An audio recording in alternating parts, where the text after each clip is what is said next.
Hello guys, எல்லாருக்கும் வணக்கம். So இன்றைக்கி பார்த்தீங்கன்னா நாங்கள் வந்து சனிக்கிழமை சந்தைக்கு போயிருந்தோம். இந்த மாதிரி காய்கறி வாங்குறதுக்கு முட்டச்சோறுக்கு. ஸோ அப்போ பார்த்தீங்கன்னா வந்து ஆடு விற்றுட்டு இருந்தாங்க, நிறைய ஆடு விற்றுட்டு இருந்தாங்க. இன்றைக்கி சனிக்கிழமை சந்தையில் ஆடு மாடெல்லாம் விற்றுட்டு இருந்தாங்க. ஸோ நம்ம போய் ஏதாவது நமக்கு ஆடு ஏதாவது நிலவரத்தை தெரிஞ்சுக்கலான்னு போயிருந்தோம். அப்போ பார்த்தீங்கன்னா வந்து ரெண்டு குட்டி இருந்துச்சு. பார்க்குறக்கே பார்த்தீங்கன்னா அழகாக இருந்துச்சு. ஸோ அதை பார்த்தீங்கன்னா நாங்கள் வாங்கிட்டு வந்துட்டோம். இந்த ரெண்டுமே பார்த்தீங்கன்னா வந்து கிடா குட்டிங்க. ரெண்டு பார்த்தீங்கன்னா செம்பரி கிடா குட்டிங்க. பாருங்க, இது பார்த்தீங்கன்னா பாலும் குடிக்கும், அதுவும் இல்லாமல் பார்த்தீங்கன்னா பில்லும் சாப்பிடும். ஸோ அதனால் பார்த்தீங்கன்னா இதை வாங்கிட்டு வந்துட்டோம். இன்னும் ஒரு மாதத்தில் பார்த்தீங்கன்னா பாலை மறந்துடும், பில்லு மட்டுமே சாப்பிடும். ஜஸ்ட் ஒரு மாதம் மட்டும் கொடுத்தா போதும் அப்படினால பார்த்தீங்கன்னா வந்து விலையும் பார்த்தீங்கன்னா வந்து கம்மியாக இருந்துச்சு. ஸோ அதனால் சரி ஓகே நம்ம கட்டுப்படி ஆகுன்னு பார்த்தீங்கன்னா அந்த ரெண்டையும் வாங்கிட்டு வந்துட்டோம். இந்த பக்கத்தில் போனதுக்கப்புறம் நான் ஏதோ பால் தான் கொடுக்கணும்னு பார்த்தீங்கன்னா ஒடியாது என்கிட்ட. இது எதுக்கு வாங்கணும் பார்த்தீங்கன்னா வந்து ஆல்ரெடி பார்த்தீங்கன்னா வந்து எங்கிட்ட ஒரு 3 ஆடு இருக்குது. அது எங்கே இருக்குங்க, இங்கே ஒன்று. அதான் 3மே ஆடு இல்லை, 3 குட்டி. இந்த 3 என்ன பண்ணுது பார்த்தீங்கன்னா வந்து காட்டுக்குள்ளே இருக்கிற இந்த பில்லை சாப்பிடணும்னு நினச்சோம். அதாவது அந்த கோரை பில்லு, இது மாதிரி பச்சை பில்லு இருக்கும் பார்த்தீங்களா, அதை மட்டும் சாப்பிடணும். பார்த்தீங்கன்னா அதை சாப்பிடாம அந்த மசால் பில்லை சாப்பிடுது. அதாவது மாடு சாப்பிட்ற பில்லுக்கு பார்த்தீங்களா, அதை சாப்பிட்ருக்கு.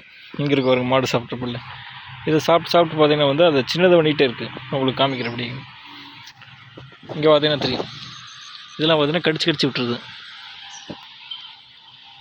இப்படி கடிச்சு விட்டால் பார்த்தீங்கன்னா மேலே பில்லு வேகமாக வளராது. ஸோ நான் என்ன பண்ணுறேன்னா அந்த ஆடுகளை பார்த்தீங்கன்னா பெருசானதுக்காக விற்றுட்டு இந்த செம்பரியே வச்சுக்கலான்னு பார்த்தீங்கன்னா பிளானிங்கில் வாங்கிட்டோம். செம்பரி என்ன பண்ணு பார்த்தீங்கன்னா மேலே இந்த பில்லை தான் அந்தளவுக்கு கடிக்காது.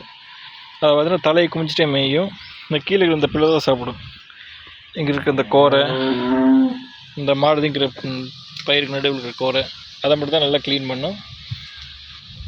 ஸோ அதனால் பார்த்தீங்கன்னா நாங்கள் அதை வாங்கிட்டோம். ரெண்டுமே பார்த்தீங்கன்னா கிடா குட்டி. அதனால் பார்த்தீங்கன்னா டக்குன்னு வேகமாக வளர்ந்துடும்.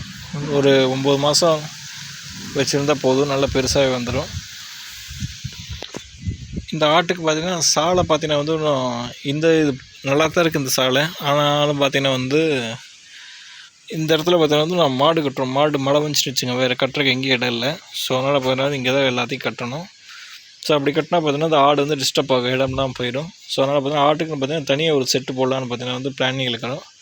அந்த செட்டு எப்படி போடுறோம் உங்களுக்கு காட்டுறேன். பொருள் எல்லாமே என்கிட்ட இருக்குது. மரக்குச்சி, மூங்கில் குச்சி, ஓலை, தகரம், கம்பி, கல் எல்லாமே இருக்குது.